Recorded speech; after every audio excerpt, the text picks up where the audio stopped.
Welcome to the Imperial Truth. I'm your host, Eric, and today we're going to talk about our Tanksgiving event in our local community, or rather, our Tanksgiving events, plural.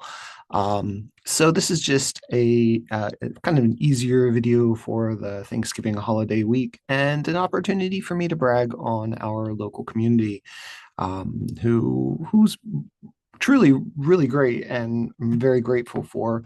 So we'll kind of go through this and talk about this. If you're not familiar with a Thanksgiving event, at least here in our area, this event has been going on for I think 3 years now. We do a few charity events, and the idea behind Thanksgiving is we just bring out all our tanks and vehicles, and then just kind of like play an apocalypse style game, killing as much as we can. And the admission to the event is, a few cans of food for our a local food bank. For us, it's the Mid Ohio Food Bank. And what's really cool about this event, aside from some of the other things I'm going to get into, is that we had three events across two stores. So we had a 30K and a 40K event going on at the store that you can see here. And then the week before, there was a 40K event at another store locally. So this one was at uh, guard table, guard tower games in Reynoldsburg, and then the other one was in round table games in Dublin, Ohio. And so that's really great. And kudos to everyone who showed up and participated, and raised food. This is a time of the year when food insecurity can be really clearly felt. As somebody who has been food insecure in the past, I empathize a lot with people who are going through this. And in addition, with the current political climate in the United States right now, there's even more food insecurity than ever. We there's a lot of people that are struggling to make ends meet. So it's good to be able to give back to the community and do this. And just want to shout out our Discord community for this group. We have like 350 members, which is enormous and huge and great.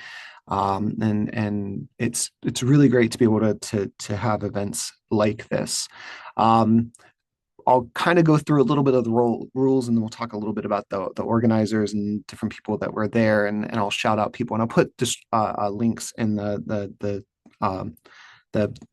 show notes, the I don't know, the comments on the video, to kind of link people to things. So what you're seeing here is our setup. We've just got basically loyalists versus traders. I'll try and get some more pictures of things later. On the left, in the left picture on the left, we have our trader side. You got Thousand Sons up at the top, kind of a militia group in the middle. This is a lot of 3D printed models that look pretty cool, kind of have a unique aesthetic. And then sort of down in the bottom left, as far as you can see, I'll get some other pictures of them. We have some Dark Angels who are definitely always traders, in my mind. And then on the right side, we have our loyalists. We have some Solar Auxilia kind of scattered among there. We have some Iron Hands in the top and Iron Hands on the bottom of the image. And then kind of in the middle, we have Blood Angels and my Mechanicum. The rules for the event were pretty simple. You could bring walkers, you could bring automata, and you could bring vehicles, of course. Now, I think in next year's event, I might try and make some. Are they Silex, Skylex? The melee automata that can go in transports. I think that would be kind of funny. But yeah, we can see this on the right. We can see this amazingly painted Thousand Suns group. This is done by the painting dad. And I'll link his Twitch stream in the channel. He painted those and the militia guys as well. These were piloted. The Thousand Suns tanks were piloted by his kid, who is pretty young, and did a great job at piloting these things, and knowing the rules and playing well. It's just great. It's just a great opportunity to be in the community. So the painting dad was the one who organized the 30K side of things, and we'll talk a little bit about the rules as we go. And while I'm mentioning it, Samuel, who I'll link his blog in here, he's sort of our EO overall, and the reason why our community has like 300 members. And he kind of organized the whole event and took all the food over to the food bank. My only regret is that we didn't get a picture of all of the food that we brought, which is, it's just kind of neat to be able to see that. And I'll go to the next image. We'll try and get some of these pictures. So these are just some better images of things. It's just going to be a slideshow of pictures of the event, and I hope you guys enjoy this sort of thing. So on the left, we have our various militia tanks and random Lehman Russ in there. Just look great. I love the Walker aesthetic. It's kind of giving vibes from like Star Wars, I guess. And then over on the right, we have some of the Blood Angels that were kind of on my flank. The Cerberus that's very close to my Automata. We'll come back to that one later. That becomes an issue, and you'll note that though there are googly eyes on the table, and there will be googly eyes throughout the different images.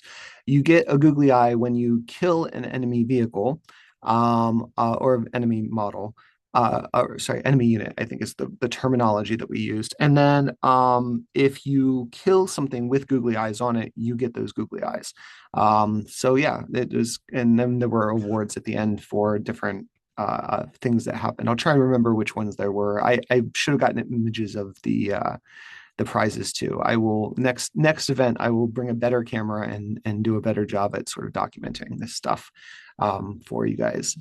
So here are my automata, kind of out of focus a little bit. Sorry, in the middle of the table, surrounded by some Iron Hands, some Blood Angels. I got a Malcador over on my flank. The Malcador and Furnace was just there to run up the middle and explode. And spoilers, did not explode the entire game. Which was both equal parts satisfying and very disappointing as well.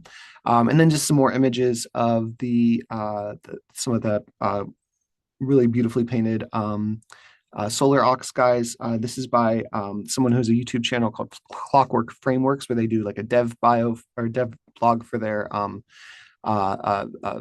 custom made role playing game. So I'll put that in the bio as well.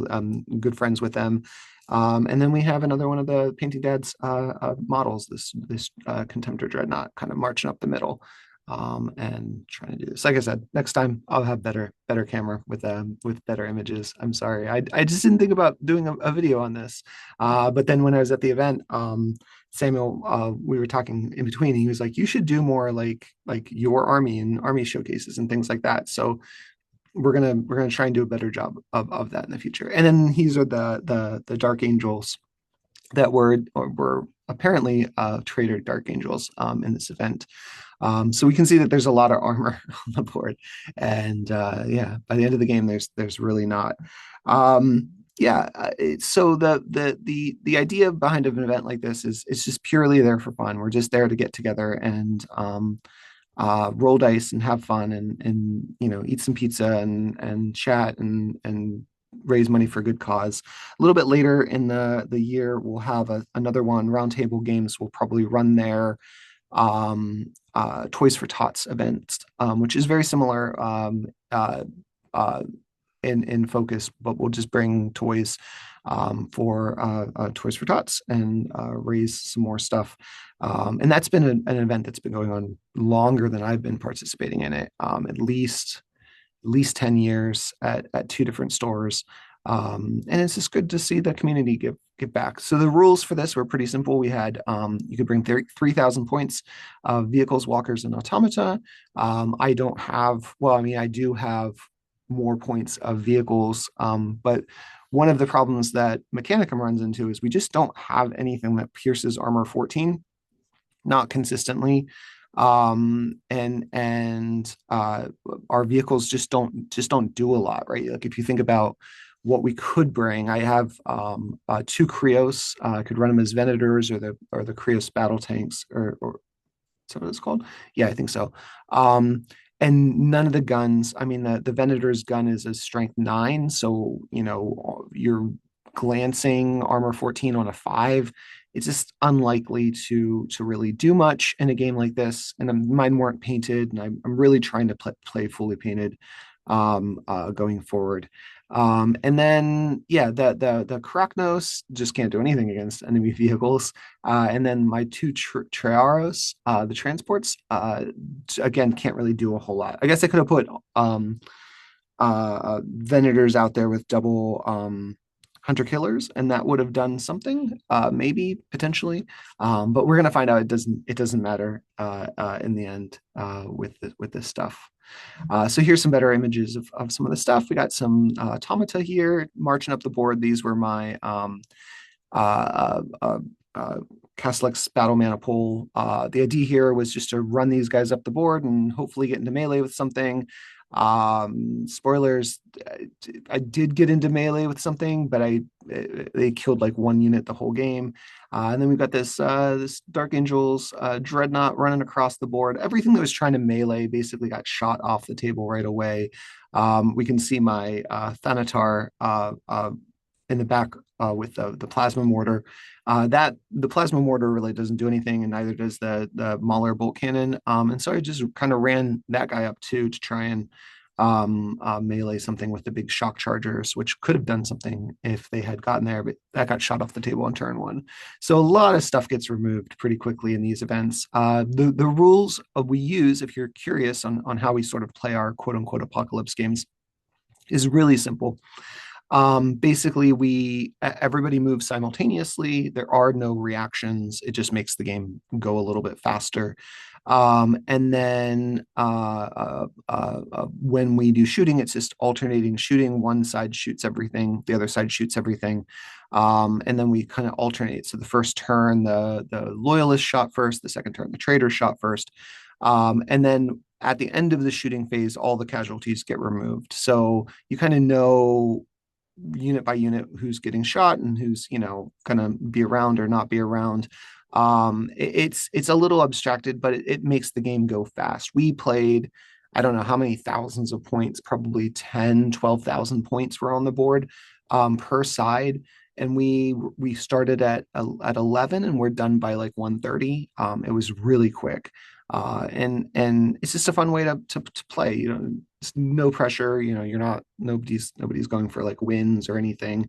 I think somebody in the Discord said who won, and the replies were like everybody who got food because we raised it. So yeah, that's it's always a good feeling with this stuff. Just to close up some of these solar ox tanks with their high water marks and the trim. God, all the trim. Can't even imagine painting all this trim. But yeah, these guys did work kind of going up the center. I expected them to be gone a lot earlier, but they did some stuff and moved up the table. Yeah. There's some more images. Cerebus. I think this is the one that does bad things to me later in the game. And then we've got my Thanatar Calyx chilling out here with an eyeball on it because it got a kill.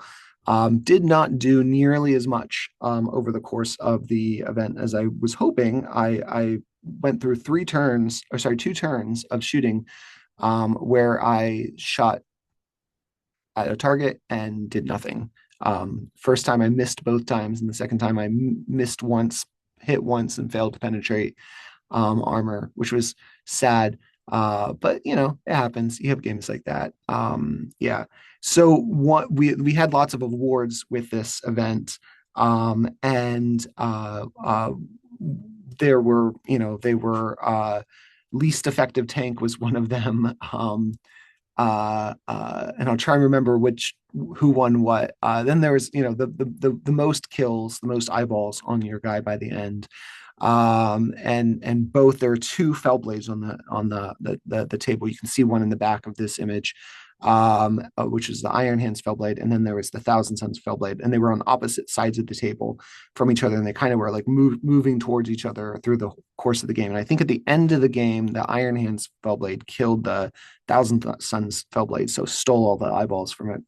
Oh no, I'm so sorry. I'm gonna back up. No, that's not the way. One of the Cerebuses killed the fell blade and stole all the eyeballs from it.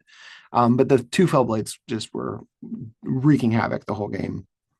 Um, let's see. Yeah, and everything else was just sort of shooting and trying to try not to die very quickly. So most effective tank, least effective tank. There's an award for an aircraft. There's only one aircraft on the board, so that Xiphon interceptor got it. There was one for the biggest explosion, which is why I'm bringing this up now, because the Cerebus in a couple images ago that was next to my everything in my army, that blew up and did 12 wounds to my Castellix Destructor Maniple, killing both models. And then killed a dreadnought too. It was a really amazing explosion, which of course sealed the win. The least effective vehicle that we got to see was the Malcador Infernus. So sorry. I don't know what's happening with my voice. Um, and because it didn't, I mean, it can't kill anything. Its Inferno Cannon doesn't do anything against any of the tanks. And the whole point was for it to run up and blow up, and it couldn't even move up and blow up. It was on like 2 wounds by the end of the game, so it just didn't do anything. It was just cute. The painting dad printed off and painted some 3D like medals for us with different icons on them representing the different aspects of the awards. But yeah, it was a fun time. Here's some of these cool tanks in this Contemptor Dreadnought with multiple eyeballs right away. Um, yeah, it was a fun event, and if you haven't run an event like this, I would encourage you to. They're exciting to play in and just a good time overall. Here's one of the details of our I didn't get a lot of the Dark Angel players stuff because it was on the other side of the board, and kind of because of travel distance, kind of arrived a little bit not late, but like after we had all set up and I'd run around taking pictures. So I wanted to try and get some of his stuff up. But some nice pre-heresy or heresy era Dark Angels chilling out doing their thing, and trying to dominate the board. Here's a great image of the Fellblade on the Thousand Sun side. It was doing work. It was terrifying that side of the board. It cleared off most of the Solar Ox stuff. I think all of the Solar Ox stuff over there was cleared off by the end of the game, and then almost all of the Iron Hand stuff was gone. I forget whether or not the Knight was alive at the end of the game, but this thing just was brutal and did so much work the whole game. But yeah, we got our Castellux Battle Maniple across the board. I did some math mid game and realized that the shock chargers were much better weapons than the. I'm really frustrated with my brushstrokes on these images. I might have to go back and touch these guys up now. But some the shock charges are much better against tanks than the power blades. So I put the power blade race guys up front, hoping for them to get the charge, and then realized pretty quickly that they aren't the optimal way. But so they did eventually get into one of the tanks and managed to kill it, and that was their one kill the whole game. But yeah, it was a great time. It was a fun event. I'm happy that we were able to raise some get some food together for people who needed it. And I hope that it goes to those who makes their Thanksgiving and holidays a little bit better and a little bit easier for them. And yeah, thanks for watching this. I know it's shorter video, kind of easier format. We'll go back to our regularly scheduled stuff next week and talk about. I think we're going to talk about some scenarios and get into that. But yeah, if you don't run events like this, I would encourage you to run them. They're great community building events. They're very low impact. I know that I don't know what your store situation is. Roundtable Games uses their entire allotment of prize support, usually to give prizes out for their Toys for Tots events, because that's important to them. And you don't have to have that. You can just you know get together, roll dice, and have fun. But you can also do silly, the 3D printed medals were probably very little time and very little cost to make, and are fun ways to reward people and be silly and do things like that. So yeah, thanks for coming along on this ride, and we will catch you in our next video.